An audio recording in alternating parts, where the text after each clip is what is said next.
તો આ વખતે મતદાતાઓ કોંગ્રેસને જ જીતાડશે તેવો દ્રઢ વિશ્વાસ ગેનીબેન ઠાકોરે વ્યક્ત કર્યો। જોકે કેટલીક ટેકનિકલ ક્ષતિઓ આજરોજ સર્જાય છે તેને લઈને પણ તેમણે ચિંતા વ્યક્ત કરી હતી અને પ્રશાસનને એ વિનંતી કરી હતી કે વહેલામાં વહેલી તકે આ તમામ જે ટેકનિકલ ક્ષતિઓ છે તેનો નિવેડો લાવવામાં આવે। પણ હવે બાદ વિધાનસભા બેઠક અને સાથોસાથ આ તમામ પરિસ્થિતિઓ વચ્ચે જે મુદ્દાઓ ઉઠ્યા છે એ મુદ્દાઓને લઈને હવે મતદાતાઓ કોની તરફ ઝૂકે છે તે બાબત અત્યંત મહત્વપૂર્ણ રહેશે।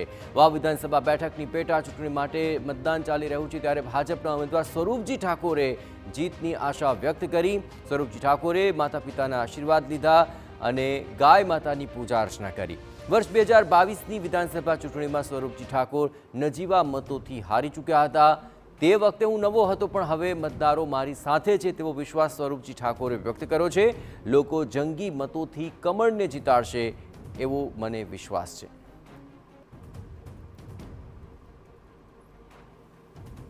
વાવ વિધાનસભાની પેટા ચૂંટણીનું આજે મતદાન આજે ભાજપના ઉમેદવાર સ્વરૂપજી ઠાકોરે સવારે પૂજા કર્યા બાદ અને માતા પિતાના આશીર્વાદ લીધા બાદ હવે મતદાન કર્યું છે।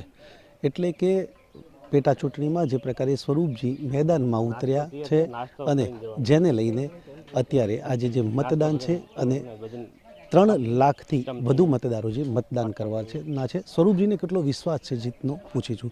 ખાસ કરીને આજે મતદાન છે, શું કહેશું? આજે વાવ વિધાનસભાની પેટા ચૂંટણીનું આજે મતદાન છે। મતદાન એ મહાદાન કહેવાય। એટલે મહાદાન કરી આ વિસ્તારના લોકો 18 આલમ આ વિસ્તારના એવા આશીર્વાદ આપશે કે આ વિસ્તારને છેલ્લા 7 વર્ષથી જે વિકાસ નથી થયો અને ચાલુ સરકાર હોય અને ચાલુ સરકારમાં વિકાસ થાય અને કમળને જીતાડવા માટે 18 આલમ એક તરફ થઈ અને બહુ જંગી મતોથી કમળ જીતાડશે એવો મને વિશ્વાસ અને આશા અને વિશ્વાસ પૂરેપૂરો છે। ખાસ કરીને 2022માં સ્વરૂપજી ચૂંટણી લડ્યા હતા, નજીવા માર્જિનથી હાર્યા હતા, ત્યારે આ વખત વિશ્વાસ કેટલો અને શું બદલાવ આવ્યો છે આ વખત?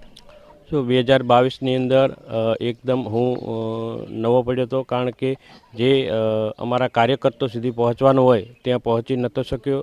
એટલા માટે નજીવા વખતે હું હાર્યો હતો, પણ ત્યારથી હું સતત ગામ લોકોના વચ્ચે રહી અને નાના મોટા પ્રસંગો હોય, નાના મોટા કામો હોય, સતત એમના વચ્ચે રહી અને કામ કર્યા છે। અને અત્યારે 18 આલમ આ વિસ્તારના લોકો બધા મને ઓળખે છે અને મને જાણે પણ છે અને મારો સ્વભાવ પણ જાણે છે। એટલે લોકો પણ આતુર છે કે આ વખતે આ દીકરાને જીતાડી અને મૂકવો છે અને આ વિસ્તારના જે પણ કામો હોય એ કામ આ દીકરો કરશે એવો વિશ્વાસ 18 આલમ છે।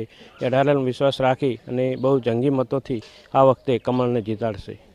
સ્વરૂપજી અપક્ષ ઉમેદવાર પણ મેદાનમાં છે, તેઓએ પ્રચાર કર્યો છે, કોંગ્રેસ પણ મેદાનમાં છે, એટલે કયા પ્રકારનો પ્રચાર રહ્યો છે અને હવે એ બધા સમીકરણો ઉપરથી લોકોનો જોગ કઈ તરફ હશે? આજે અમારો ગામે ગામનો પ્રવાસ હતો, ગામે ગામ પ્રવાસ કર્યો છે, ગામે ગામ લોકોએ આશીર્વાદ આપ્યા છે।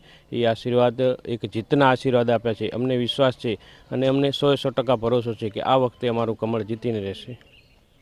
તો આ હતા સ્વરૂપજી ઠાકોર, જેઓએ મતદાન કર્યા બાદ વિજયનો વિશ્વાસ વ્યક્ત કર્યો છે। અતુલ ત્રિવેદી, TV9 બનાસકાંઠા।